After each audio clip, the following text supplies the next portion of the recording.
you don't fit in. Look who's in the reject bin. It's the Raggy Dolls. Raggy Dolls. Raggy Dolls. Raggy Dolls. Dolls like you and me. Raggy Dolls. Raggy Dolls. Raggy Dolls. Raggy Dolls. Made him perfectly. So if you got a bump on your nose or lumps on your toes, do not despair. Be like the Raggy Dolls and say I just don't care.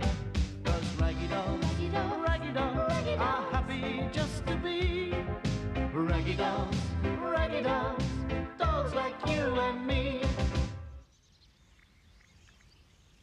One day, the Raggy Dolls were on their way to the big field when they met Pumpernickel, the Scarecrow.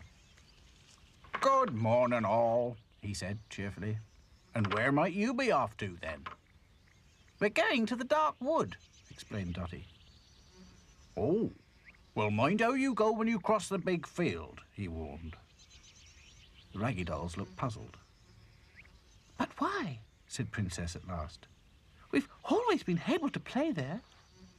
Ah, said Pumpernickel with a smile. Maybe so, but mind how you go just the same. There's been a few changes. What changes? Asked Hi-Fi. You'll see, said Pumpernickel. Off you go. When the Raggy Dolls got to the big field, they all stood and gasped. My goodness, said Lucy. what's all that? I think they're sort of horse jumps, said Dotty. But who could have put them there? Wondered Claude. Let's ask Pumpernickel, said Back to Front. I'm sure he knows all about this. Ah, back so soon? Laughed the Scarecrow as the Raggy Dolls came running up. What's going on? Puffed Lucy. Well, young Miss Penelope, Farmer Brown's daughter, got a little Welsh pony for her birthday. And, So they are horse jumps, interrupted Dotty. wow, pony jumps at least, said Pumpernickel. She's only just learning, you know. That gives me an idea, said Claude. Au revoir, Pumpernickel. Allons, mes amis, back to the big field. Whatever are they up to now? Wondered Pumpernickel. In no time at all, the Raggy Dolls were standing among the pony jumps in the big field. Well, what's the idea? Said Dotty. Claude pointed to a jump and said, Voila! We can make some jumps of our own. But Claude, Said Lucy. we haven't got a pony. No, said Claude. You do not understand. We will, how you say, ride piggyback. What a super idea, Said Dotty. The Raggy Dolls soon made a ring of jumps from sticks and twigs. Claude carried Princess, Hi-Fi carried Dotty, and Back to Front carried Lucy. You'll have to tell me which way to go, Lucy, chuckled Back to Front. You're blocking my view. Who'll go first? Called Dotty. We'll all go together. Said Princess. Let's have a race. It will be more exciting. But what about Sad Sack? Said Lucy.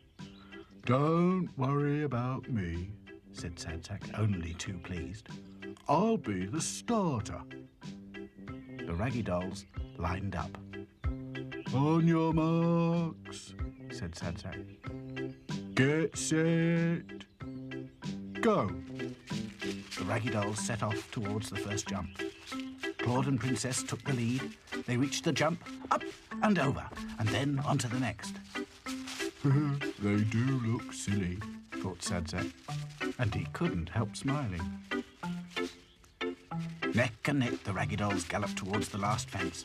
Up and crash! They all ended up in a heap and lay there, shaking. Oh, is everybody all right? Called Sad Sack, fearing the worst.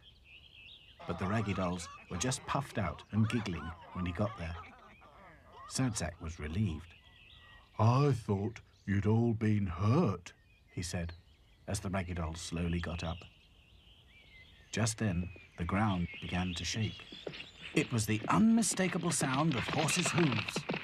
Come on, giddy up, good boy, said a young girl's voice in the distance.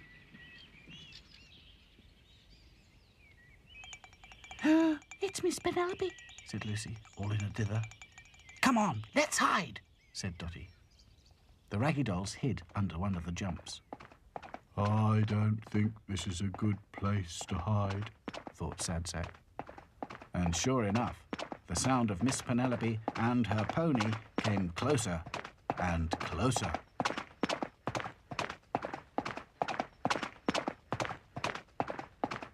The Raggy Dolls closed their eyes as the pony's hooves galloped up towards the very jump they were hiding under. Come on, hop, called Miss Penelope. But instead of jumping, the pony stopped suddenly, and Miss Penelope was thrown out of the saddle and over the fence. She landed with a bump. "Oh, my arm!" she cried. And then she flopped down.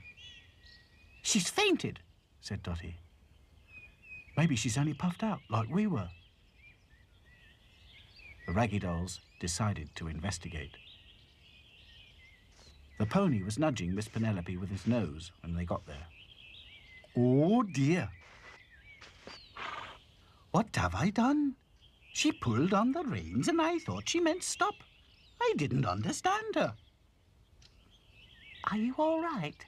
asked Lucy kindly. The pony looked startled. "Who are you?" he snorted. "We are the Raggy Dolls," said Dotty. "We saw what happened. Can we help in any way?" "Well, I don't know what to say," said the pony. "Words fail me. It's all been a terrible mistake, see?" Hi-Fi had been examining the girl. "I think she's broken her arm. That's what made her faint." "I've got an idea," said Back to Front. "Listen, pony." "Jeremy," said the pony. "Jeremy is my name. Miss Penelope gave it to me. Before that, it was, This is no time for introductions," said Dotty impatiently. "Never mind," said Back to Front. "Listen, Jeremy, do you know the way back to Mr. Brown's farm?" "Well, of course I do. I live there, don't I?" "Good," said Back to Front. "Then you must go there at once and fetch help." "Oh, yes, indeed," said the talkative pony. "Help is what we need, all right. And the sooner the better, if you ask me. But I wouldn't know what to say. I'm only a pony. I can talk to you and you can talk to me, but people, they're a different matter. Oh, yes, and another thing, they'll need to know where Miss Penelope is. How will I tell them that?" "No problem," said Back to Front, and he held up a flag from one of the jumps. "Here, put this in your mouth, take it to the farm, and they'll understand." "Oh, I see," said Jeremy. "Right, I'll do it. No time to be lost. Oh, by the way, talking of lost, how do you get back to the farm?" "We'll show you," sighed Dotty. The Raggy Dolls knocked on Farmer Brown's door and quickly hid behind some flower pots. Mrs. Brown opened the door and saw the pony standing there with a jump flag in his mouth. In no time at all, Penelope was brought back to the house with her arm in a sling. The next day, the Raggy Dolls couldn't help laughing when Pumpernickel told them that the doctor had said that Penelope was a very lucky girl to have such a clever pony. It's not much of a life when you're just a pretty face. Just to be whoever you are is no disgrace. Look around and you will find people of every kind, like the Raggy Dolls, Raggy Dolls, Raggy Dolls, Raggy Dolls, dolls like you and me. Raggy Dolls, Raggy Dolls, Raggy Dolls, Raggy Dolls, made imperfectly. So if you're not at ease with your knobbly knees and your fingers are all thumbs, stand on your two left feet.